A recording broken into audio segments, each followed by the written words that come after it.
हो गए Urdu CC college में देखूंगा।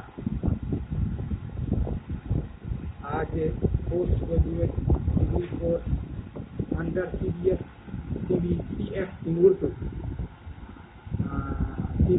CC फर्स्ट से कुछ बातें करनी है। सवाल है पहला, रानी केतकी की कहानी। इंशाअल्लाह खां इंशा की ये तसनीफ है और बहुत ही मशहूर तसनीफ है। इंशा एक मशहूर शायर हैं, साथ ही उनकी शायरी की तरह उनकी नसर में इल्मियत, ज़हानत और जिद्दत की कलियां चिटकती हुई नजर आती। इंशा ने नसर की काफी खिदमत की है। अब तक उनकी 5 नसरी तसानीफ का सुराग मिल सका। इनमें दरियाए लताफत, लताजे सआदत, उनकी रोजनामचा, मसलके गौहर और 5वीं किताब रानी केतकी की कहानी और उदयभान की कहानी है, जो 1803 ईस्वी में तख्लीक की गई। ये कहानी जिद्दत तराजी मैं अपनी मिसाल आप, ये बेनज़ीर कहानी है। इंशा की रानी केतकी की कहानी की सिर्फ अहमियत न सिर्फ उर्दू अदब में है, बल्कि इस तसनीफ ने उनको हिंदी अदीबों की महफिल में भी काफी रूशनाश कराया है। हिंदी के नक्कादों का बाकायदा जिक्र अपनी तनकीद में किया गया। इनका शुमार उन अदीबों में करते हैं जिन्होंने खड़ी बोली को काफी तरक्की की है। इस तरह हिंदी अदीबों ने इंशा को अपना लिया और उनकी खिदमत को तस्लीम कर लिया। डॉक्टर लकी सागर वास्तव में तो यहाँ तक कह दिया है कि जदीद खड़ी बोली की नसर की तरक्की में इंशा का वही मुकाम है जो कदीम अदब में अमीर खुसरू का मुकाम। रानी कैतकी का प्लॉट बहुत ही दिलकश है, बहुत ही अनोखा है। अगर ये कहानी तबादाद है, ताहम इसमें दास्तानी रंग के साथ साथ समाजी हकीकत भी मौजूद है। कहानी का खुलासा ये है कि किसी राजा के एक बेटा था, किसी राजा को एक बेटा जिसका नाम कुंवर उदयभान था। एक दिन घोड़े पर चढ़कर उसने सैर किया तो एक हरनी को देखकर उसका जी उस पर लोटपोट हो गया। वो हरनी इतनी खूबसूरत थी कि वो देख करके उस पर पूरा लोटपोट हो गया। उसने उसको पसंद कर और उसने उसका पीछा अपना घोड़ा से कर डाला। हरनी आगे बढ़ी, पीछे पीछे घोड़ा से वो सफर करता हुआ चला, उसका पीछा करता हुआ चला। हरन तो निकल गया, लेकिन ये भूखा प्यासा धूप की तपिश में बाग में ढूंढता फिर रहा था कि वो हरनी कहाँ। यहाँ 40-50 लड़कियां झूला झूल रही थी। बाग में गई गए, ये घोड़ा पर सवार होकर के देखा 40-50 लड़कियां वो झूलवा झूल रही थी, झूले पर झूला झूल रही। उनमें से एक लड़की पर उनकी आंख लड़ गई, उसका नाम रानी कैटकी।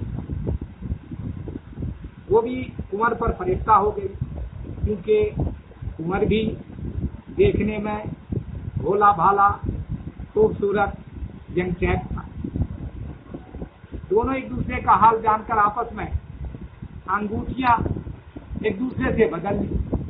ये मेरी अंगूठी तुम पहन लो, और उन्होंने कहा ये मेरी अंगूठी आप पहन लीजिए, ताकि कहीं किसी मुकाम पर पहुंचने के बाद आप अंगूठी देख के मुझको याद कीजिएगा। और इस तरह से दोनों फिर एक दूसरे को याद करते रहे। कुंवर उदय भान घर आता, इसी दरमियान में कुंवर उदय भान घर आता है, तो जाहिर सी बात है कि अंगूठी को जब देखता है तो उसकी मुंह पर मुहर लग जाती है। हर वक्त उदास रहता है, गमज़दा रहता है, गमगीन रहा करता है।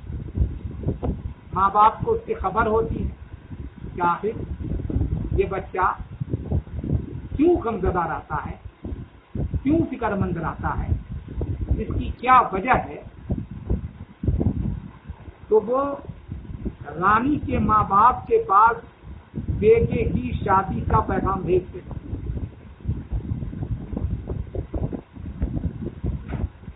लड़की वाले इस पैगाम को पसंद नहीं करते, क्योंकि उनकी शान के खिलाफ था। इस पैगाम को उन्होंने ठुकरा दिया, पसंद नहीं।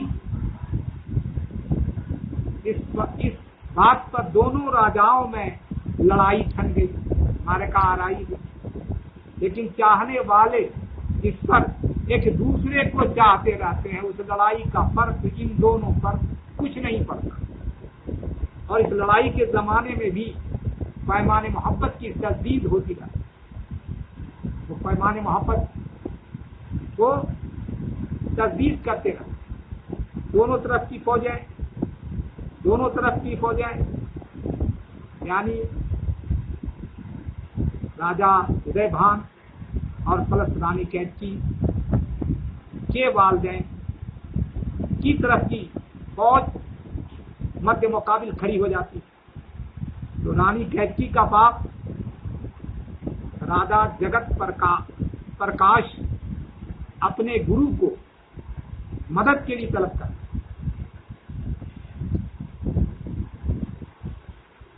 गुरुजी तो बहुत से गैर मामूली अफआल पर कादिर थे। अपने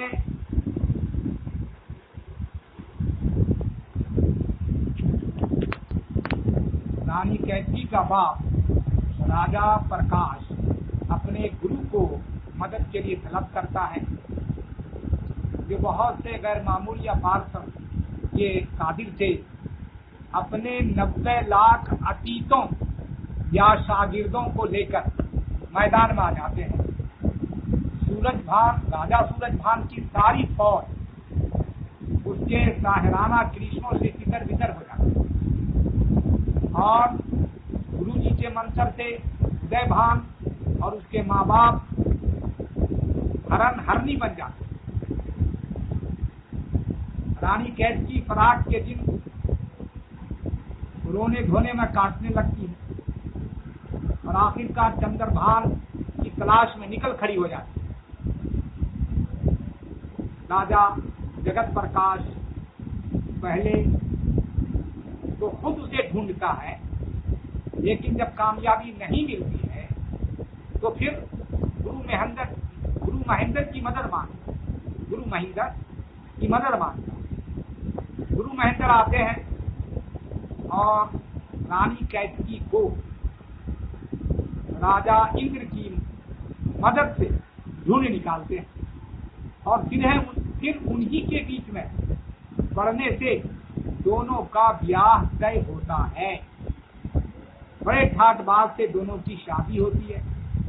राजा उदय भान बाप के सिंहासन पर बैठता है और राजा वाली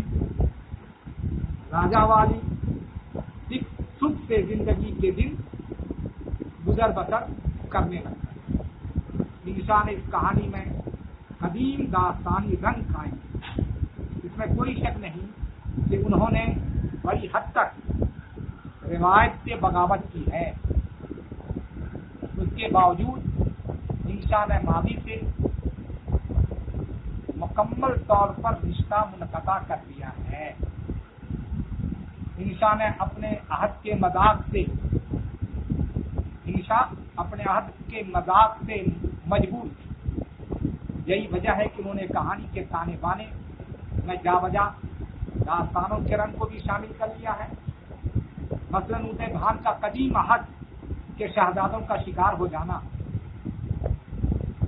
कदीम अहद के शहजादों का शिकार पर जाना, हरनी का पीछा करना, ताकुब में बाग में पहुंचना, एक लड़की पर आशिक हो जाना और फिर घर आकर खाना पीना तर्क कर देना, तकरीबन यही सारे अनासिर कदीम दास्तानों में भी मिलते हैं। इस कहानी में कदीम दास्तानों की तरह माँ और फौकुल फिक्री अनासिर बदर्जे औतम मौजूद हैं। मसलन जगत प्रकाश अपने गुरु महेंद्र को पैगाम एक बगोले के जरिया भेजता है। बगोले गुरु जब मैदान जंग में मदद के लिए पहुंचता है तो काली आंधी उठती और ओले बरसने लगते, जिनसे उनका दुश्मन तबाह हो जाता और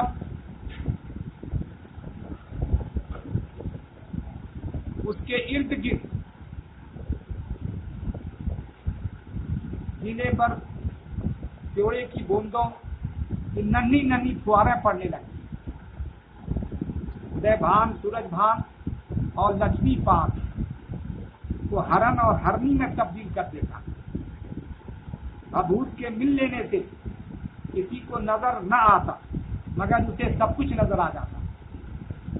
बबूत के मल लेने से बबूत सर पर मला जाता है, इस तरह से भी इन सारी बातों का ताल्लुक कदीम दास्तानों से है। इस तरह हम कह सकते हैं इस कहानी पर कदीम दास्तान का रंग पूरी तरह पड़ा हुआ है। इस पर कदीम दास्तानी रंग की छाप है। रानी कैची की कहानी में किरदार निगारी बेहतर है। रानी कैची की हीरोइन कैची है, इसमें हीरोइन की सारी खूबसूरतें मौजूद हैं। हीरो कुंवर उदय भान ये खुबरू है, देखने में अच्छा है, दास्तानी हीरो की तरह इसमें भी जज्बातियत मौजूद है।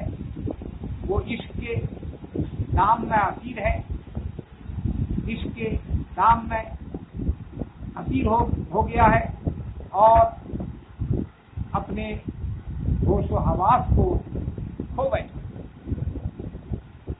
इंसान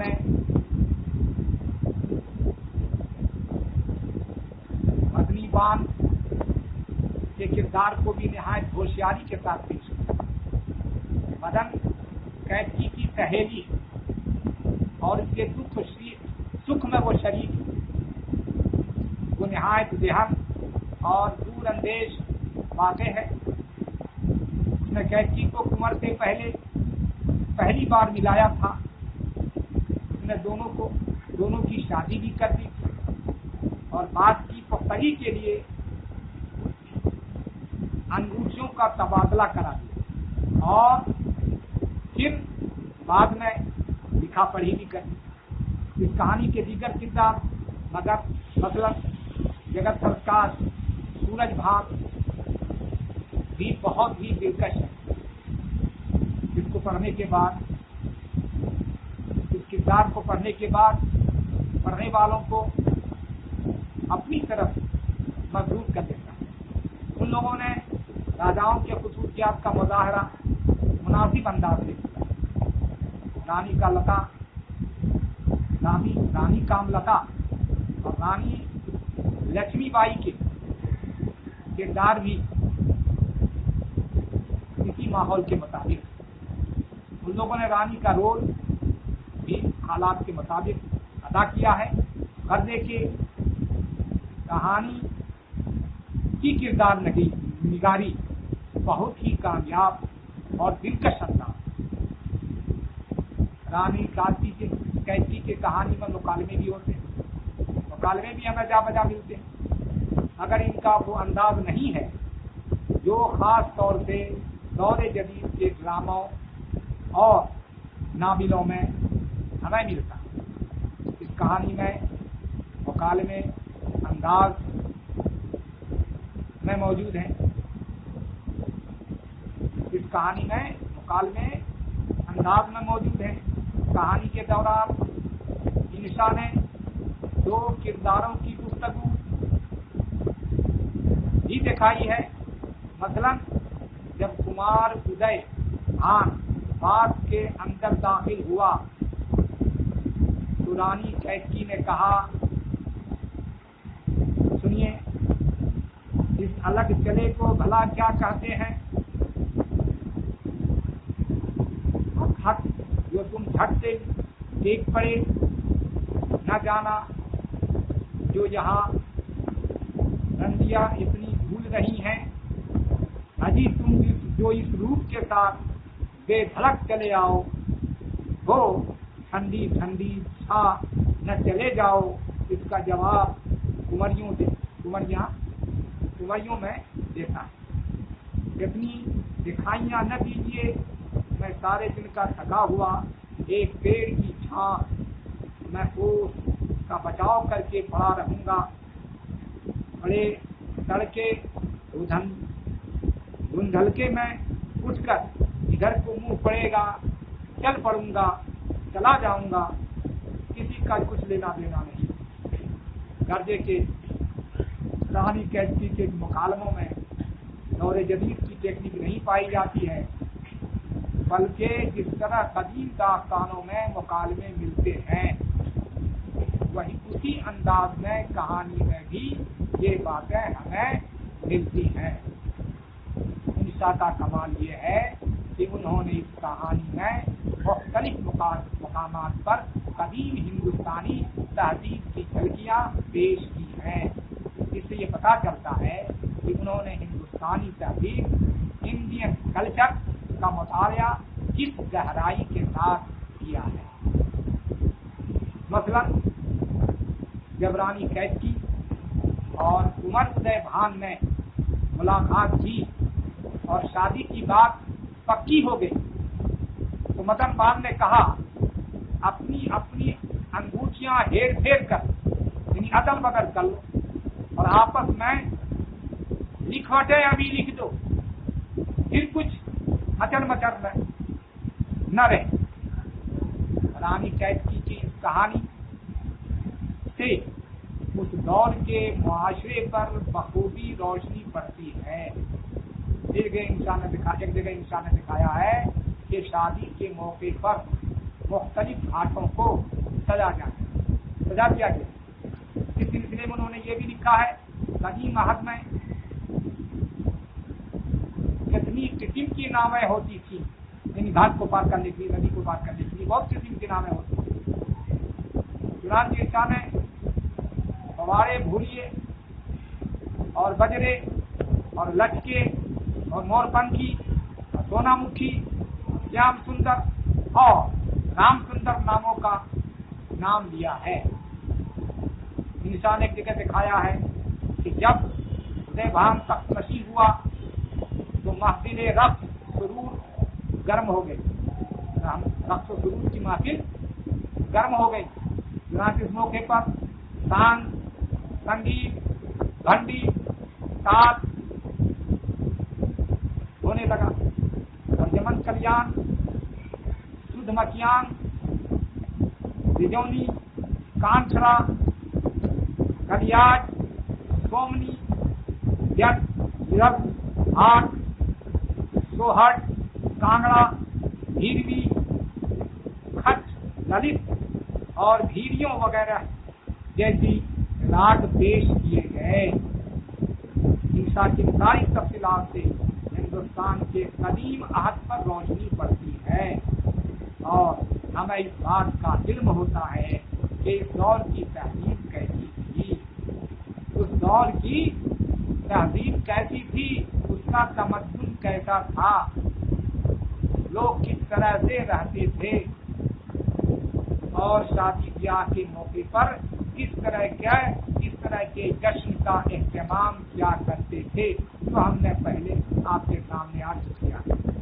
इस लिहाज से रानी कैद की कहानी बहुत अहमियत रखती हामिल है, बहुत अहमियत रखती है।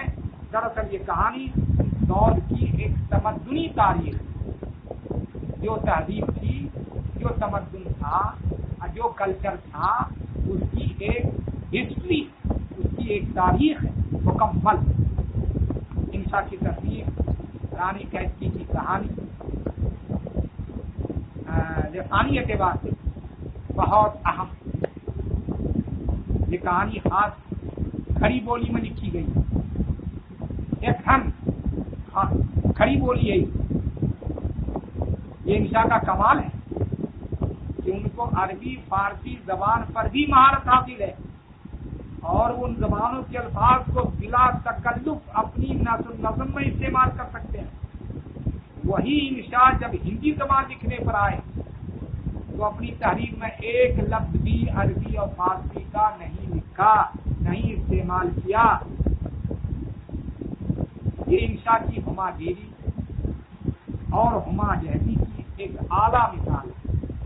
अल्लाह बताइए, जो अदीब, जो शायर अरबी का जानने वाला हो, फारसी का जानने वाला है और उस पर पूरी महारत वो हासिल किए हुआ है, और अगर वो दूसरी जबान पर लिखने के लिए बैठता है तो एक भी लफ्ज न अरबी का आता है न फारसी का लाता है, बल्कि जो जबान उस जमाने में ही खास करके खड़ी बोली है उसी का इस्तेमाल वो करता है। यही इंशा की कामयाबी की नींव है। इंशा ने अपनी कहानी में जावजा अपनी बोली के दोहे भी पेश किए। जरा दोहा को मुलाहिदा कीजिए। मसलन, आतियां जातियां जो साएं हैं उसके दिन धिया सब के फांसे हैं। इंशा ने अपनी कहानी में इन मुहावरात का भी इस्तेमाल किया जो उस वक्त दिल्ली में रहे। भाई जुबान को अभी हम लोगों के समझ में जरा दुश्वार मालूम होती है क्योंकि उस जमाने की जुबान थी ही, इसीलिए जरा समझ बूझ के बोलना भी पड़ता है। इससे ये फायदा हुआ कि इससे उस वक्त दिल्ली में जुबान थी, राय थी, मुहावरात, उसका इस्तेमाल इंशा ने अपनी कहानी में। इससे फायदा ये हुआ कि जो मुहावरात गजल में बदर्जे मजबूरी नफ्स नहीं हो सकते थे वो नसर में महफूज हो गए हैं। इस तरह इंशा ने बहुत मुहावरात को 10 वर्ष जमाना से बचा जी। अगर इंशा ने अपनी कहानी निहायत सादा और आम फहम जबान में लिखी है, ताहम उन्होंने बाद मकामात पर मुखफ़्फ़ा इबारत वो भी अपनी नस्ल में दाखिल कर दिया है।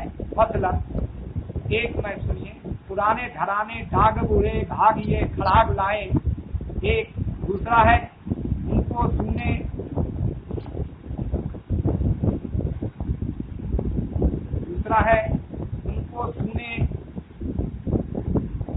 तमाबिक रोए वो पड़े रोने दो। तीसरा है कुछ दाल में काला है वो कुमार उदय भैन जिससे तुम्हारे घर का उजाला है। 4 में लाज छोड़ के हाथ जोड़ के मुंह को फोड़ के ढकिया के ये लिखता हूँ। 5 में ये कैसी चाहत है जिसमें नूर बरसने लगा और अच्छी बातों को तरसने लगा। शीशा के यहाँ वाहिद से जमा बनाने का तरीका बहुत ही पुरलुत्फ है। अगरचे वो आम कायदे के मुताबिक हिंदी जिस्म की जमा वाहिद के आगे अन बढ़ाकर बनाते हैं, मगर वो जमा बनाने का यही तरीका सेल पर मुंतबक करते हैं, जैसे जितनी रानियां महारानी लक्ष्मी या उसके पीछे चली अतिया थी, इंसान ने आदि की जमा अतिया बना ली। आदि हम लोग इस्तेमाल करते हैं और उस जमाने में जमा उन्होंने अतिया बना लिया। इंसान एक जगह और लिखते हैं, बहुत महाराजाओं के गुणों की बातें आइया, इंसान ने आई की जमा आइया लिख दी है, बना ली है। मुख्तसर ये इंशा की ये कहानी हर नुक्ते नजर से कामयाब और दिलचस्प और रानी कैची की कहानी उर्दू की एक वाहिद दास्तान है, जिसने हिंदू माशरत और तहजीब के मिजाज को जिंदगी का रूप देकर जिंदा जावेद बना।